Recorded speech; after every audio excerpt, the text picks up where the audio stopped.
जय श्री हरि विष्णु। कार्तिक मास महात्म्य 15वां अध्याय की कथा। अहोई अष्टमी पूजन तथा एकादशियों, कार्तिक मास एवं प्रयागराज की महिमा का वर्णन सुनने के पश्चात महाराज पृथ ने नारद जी से कहा, हे देवर्षि, आप अब भक्त वत्सल भगवान की पूजा का विधि विधान बतलाने की कृपा करें। तब नारद जी बोले, हे राजन, एक पुरातन इतिहास सुनाता हूँ, सो ध्यान लगाकर सुनिए। अत्यंत प्राचीन समय की बात है। कांतीपुर में चौल नाम का एक राजा राज करता था। उसके राज्य में समस्त प्रजा सुखी थी। कोई भी दरिद्र, पीड़ित या दुखी नहीं था। राजा के नाम पर उस देश का नाम चौल देश रखा गया। एक बार वह राजा मूल्यवान मणिमुक्ताओं के द्वारा भगवान की पूजा करके वही मंदिर में बैठा हुआ था। उसी समय विष्णु शर्मा नामक एक ब्राह्मण ने आकर तुलसी दल तथा जल से भगवान विष्णु की पूजा की।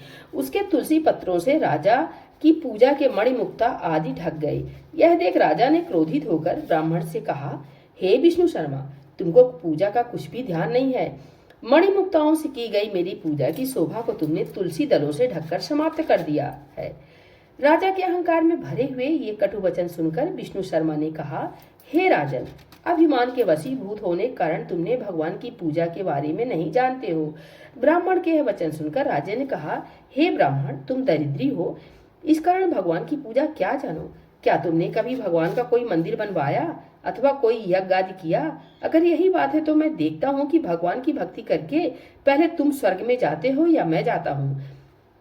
इतना कहकर राजा ने गुंगल ऋषि को आचार बनाकर बड़े बड़े यज्ञ आरंभ कर दिए और साथ ही ब्राह्मणों को बहुत सा द्रव्य देने लगा। परंतु विष्णु शर्मा सर्वदा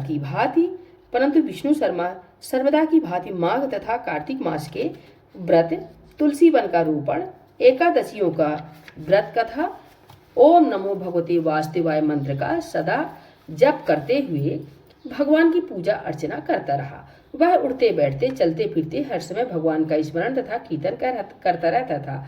कार्तिक मास में एक दिन विष्णु शर्मा ने ज्यों ही रसोई तैयार करके रखी, कोई भोजन उठाकर ले गया। उसके बाद उसने व्रत भंग होने के भय से पुनः रसोई बनाई और भगवान का भजन करते हुए सो गए। दूसरे दिन फिर रसोई बनाई और ज्यों ही भगवान का भोग लगाने लगा, कोई फिर भोजन उठाकर ले गया। लगातार 7 दिन तक ऐसा होता रहा और इस प्रकार विष्णु शर्मा को निराहार 7 दिन व्यतीत हो गए। विष्णु शर्मा भूख के मारे अत्यंत व्याकुल हो रहा था, परंतु सत्संग का समय भंग न हो जाए, इस भय से उसने किसी भी दिन दूसरी बार रसोई तैयार नहीं की। 8वें दिन उसने निश्चय किया कि आज मैं पूरी तरह ध्यान रखूंगा और देखूंगा कि भोजन को उठाकर कौन ले जाता है। इसके बाद उसने भोजन तैयार किया और एक स्थान पर छिपकर बैठ गया। थोड़ी देर में उसने देखा कि एक अति दीनहीन और दुर्बल चांडाल, जिसके शरीर में केवल अस्थियां मात्र शेष थी, छिप कर आया और भोजन उठाकर ले चला। उसे देखकर विष्णु शर्मा का हृदय दबित हो उठा। विष्णु शर्मा ने उस चांडाल से कहा, भैया, रूखा भोजन मत ले जाओ, मेरे पास थोड़ा सा घी है, वह भी लेते जाओ। ब्राह्मण के वचन सुनकर भयभीत हुआ वह चांडाल भागता हुआ ठोकर खाकर गिर गया। तभी विष्णु शर्मा भी उसके समीप पहुंच गया और एक वस्त्र से उसे हवा करने लगा। थोड़ी देर बाद उस ब्राह्मण ने देखा कि उस चांडाल की जगह शंख, चक्र, गदा, पद्म तथा वनमालाधारी भगवान विष्णु स्वयं वहां लेटे हुए हैं। उसी समय विष्णु शर्मा ने भगवान के चरणों में गिरकर नमस्कार किया। तभी रुद्रादि देवता भी वहां आ गए और ऋषि मुनि वेद मंत्रों से उनका पूजन करने लगे। तब विष्णु भगवान ने अत्यंत स्नेह पूर्वक विष्णु शर्मा का आलिंगन करके उसको अपने साथ विमान में बैठा लिया और अपने साथ वैकुंठ को ले गए। चौल राजा भी यह दृश्य देख रहा था। भगवान की विष्णु शर्मा पर यह कृपा देखकर राजा अत्यंत दुखी हुआ और उसने आचार्य गुंगल ऋषि को बुलाकर कहा, यह सब क्या हो रहा है? जिसके द्वेष के कारण मैंने इतने यज्ञ और दान पुण्य किए, वह बैकुंठ को जा रहा है और मैं यहीं पर उपेक्षित खड़ा हूँ।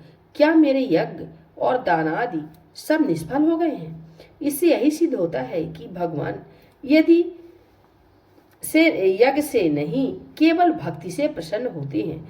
आजीवन ब्रह्मचारी रहने कारण राजा के कोई संतान भी नहीं थी।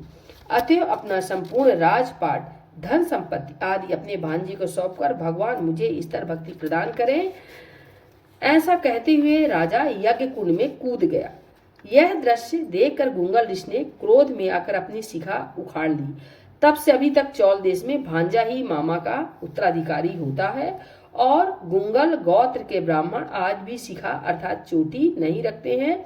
चौल राजा के अग्निकुंड में गिरते ही भगवान ने प्रकट होकर अग्निकुंड में ही उसका आलिंगन किया और उसे भी अपने लोक को ले गए।